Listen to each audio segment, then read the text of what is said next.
Did you know that we're on social media? You can find us at facebook.com/criminally listed and at criminally_listed on Instagram. Make sure you follow us to stay up to date on the latest news. Number 3. Hollow Earth. In 1864, German scientist and professor Otto Lindenbrock, along with his nephew, Axel, and a guide, descended into Scar Terrace, an inactive volcano in Iceland. Using climbing gear, they rappelled down into the volcano and discovered a series of tunnels that brought them thousands of meters further down into the Earth's core. There, the explorers discovered the entire world inside our planet's hollow middle. The core, it seems, wasn't solid rock, as had been predicted by some scientists. Okay, the story is essentially a recap of Jules Verne's classic novel, Journey to the Center of the Earth. But perhaps few realize that the inspiration for Verne's story came from real life. Some 45 years before the novel's publication, a 38-year-old man named John Sims sent hundreds of letters to universities, scientific organizations, and world governments, swearing his life to the fact that the Earth was hollow. He asked for 100 volunteers to travel with him to the great depths where, he said, they would find a series of concentric spheres, each with a landscape and ecosystem of their own. Based on his research of Edmund Halley and Con Mather, Sims' theory essentially stated that the Earth was like a Russian doll, with layers upon layers of life underground. Of course, everyone blew off Sims, who had a reputation as being something of a lunatic. But it didn't stop him from trying to get the word out. He toured the world with relentless passion, lecturing and garnering a few followers. But he never really made the impact he'd hoped for. Sims died in 1829 at only age 49, embittered, painless, and alone. Amazingly, however, Sims' work took on a life on its own after his death, with some true believers picking up the mantle to put forth his theory. After all, a hollow earth had been a big part of many ancient belief systems. The Aztecs, Greeks, Romans, Egyptians, Sumerians, and Buddhists all believed in some variation on the idea that there's another world beneath our feet. But the modern version of the hollow earth theory, one that still exists today, really started to take off in the middle of the 20th century.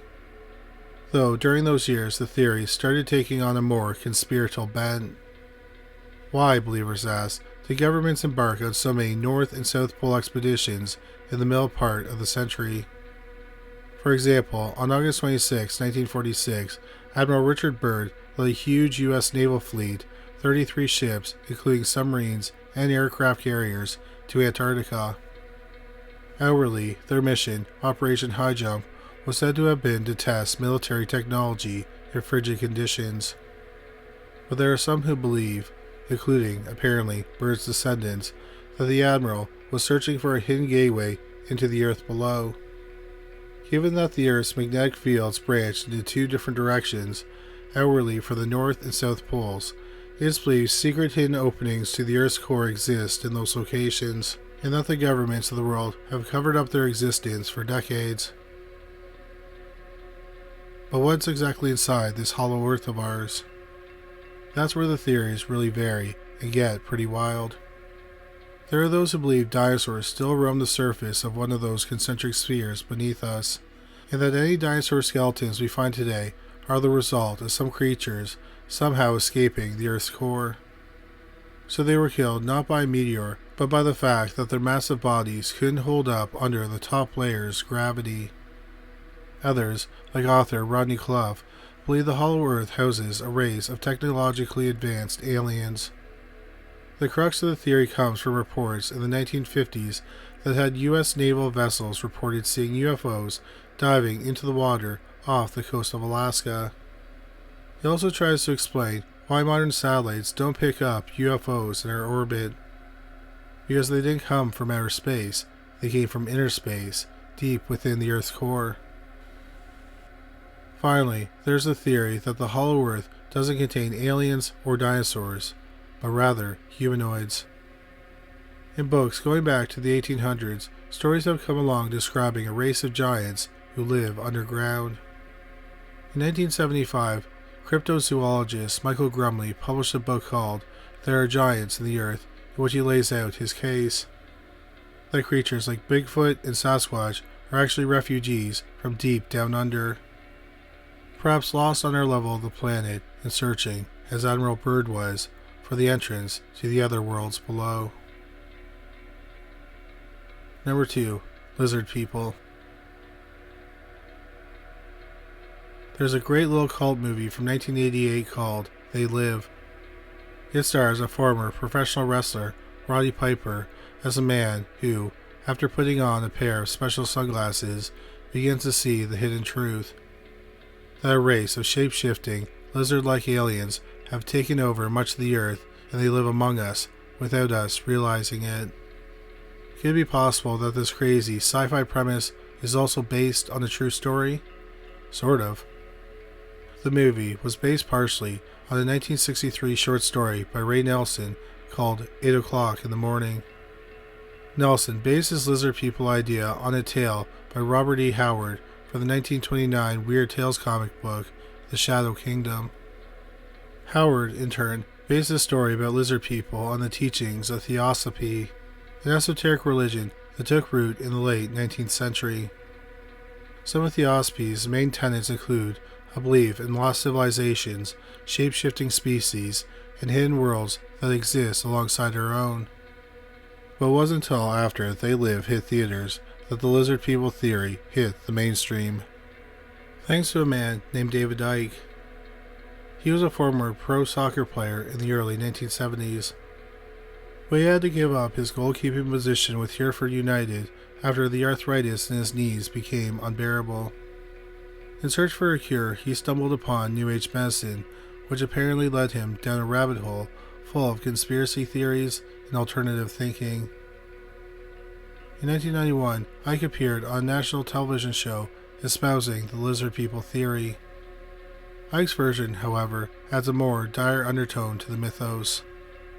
Icke believes that the reptile humanoids actually live in the Draco constellation and came to Earth as a kind of refuge. Once they arrived here, they used their shape-shifting abilities to take human form, all while installing themselves in high positions amidst the world's governments. From there, the theory ties into the classic conspiracies regarding the Illuminati and the New World Order, with this hidden alien reptile species secretly controlling world events all while posing as humans. Factions of the conspiracy community quickly corralled Icke's ball and kicked it down the field. The 2002 book, Blue Blood, True Blood, Conflict and Creation by Stuart A. Swerdlow expands on the theory. He claims that the original 13 colonies in the United States were for the 13 draconian families. In Swerdlow's History of the World, this Council of 13 includes reptilian alien bloodlines from popes, monarchs, and the world's elite wealthy families, including the Rockefellers and Medici. Together, these lizards are responsible for everything from fluoride in the water that makes us dumb, to 5G cell towers that keep us from seeing the truth, and medical vaccines that do us more harm than good. As for the why of it all, one favorite theory is that the aliens are only able to survive on humanity's ever-present negative energy, so keeping us dumb and angry is in their best interests. It's pretty creative stuff with some equally creative mathematics to connect 2 and 2 together. And, in all, it's pretty harmless fun, until it's not. In 2019, 26-year-old Buckley White claimed that God told him his brother was a lizard person before he hacked the man to death with a samurai sword. In early 2022, 53-year-old Michigan resident Igor Lannis was also a believer. After Donald Trump lost the 2020 election, Lannis became convinced the lizard Illuminati was plotting to overthrow conservatives in America. He murdered his wife with a shotgun before the police eventually shot him to death in his front yard. According to his daughter, Lannis had lived an unremarkable life till stumbling on the Reptile Society conspiracy theory and others like it. She desperately tried to shake him out of his paranoia, but he wouldn't listen. One has to wonder, as he faced down the cops that day, whether Igor Landis saw police officers or reptiles in human disguise. Number 1. Spaceship Moon. One of the most enduring and puzzling paranormal beliefs out there is the one that states that the 1969 moon landing was faked on some Hollywood backlot somewhere under the direction of Stanley Kubrick and broadcast over our televisions as if it was really happening. The flip side of this theory states that NASA's missions to the moon in the 60s and 70s were 100% real. We really did go to the moon, only the reason was not for sheer exploration's sake, but rather because the government wanted to test a theory. The 1969 launch of Apollo 11 put men on the moon simply to see if it was possible. But Apollo 12, just 4 months later, had a little-known scientific experiment on its to-do list. The experiment wasn't secret, however. It was widely reported in the media after the astronauts had completed their mission and were returning to Earth. Seems that the crew of Apollo 12 purposely crashed their intrepid landing aircraft into the moon's surface in an effort to measure the seismographic readings of the impact.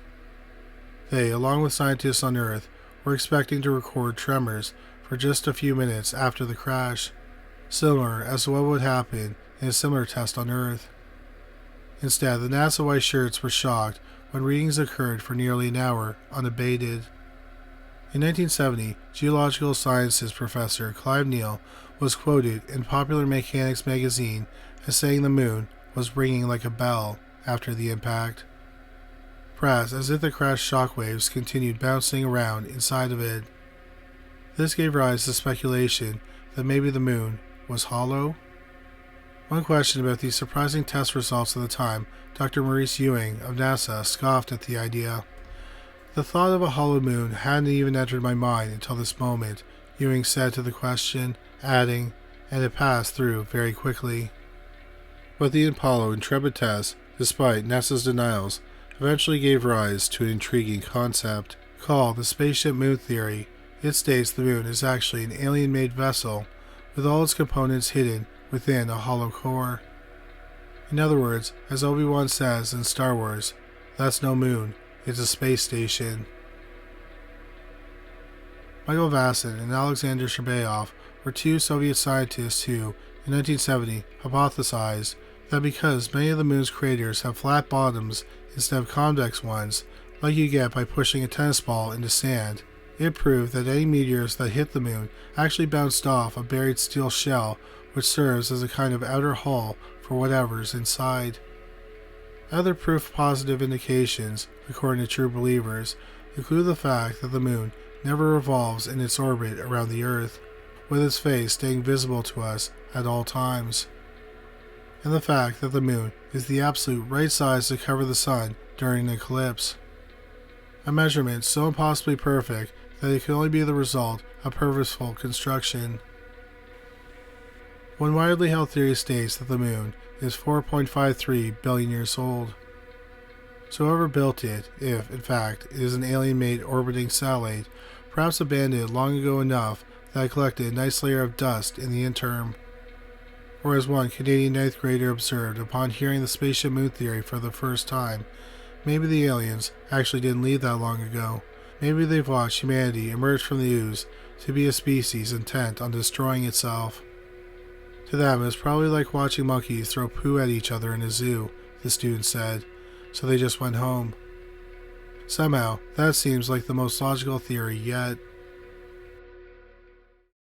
Thank you so much for watching this video. We hope you found it interesting. If you did find it interesting, please make sure you subscribe. We'll have a new video about the paranormal every week. If you just discovered this channel, please make sure you check out our other channel, Criminally Listed. We have over 325 videos featuring bizarre but true crime stories. You can find it at youtube.com/criminallylisted.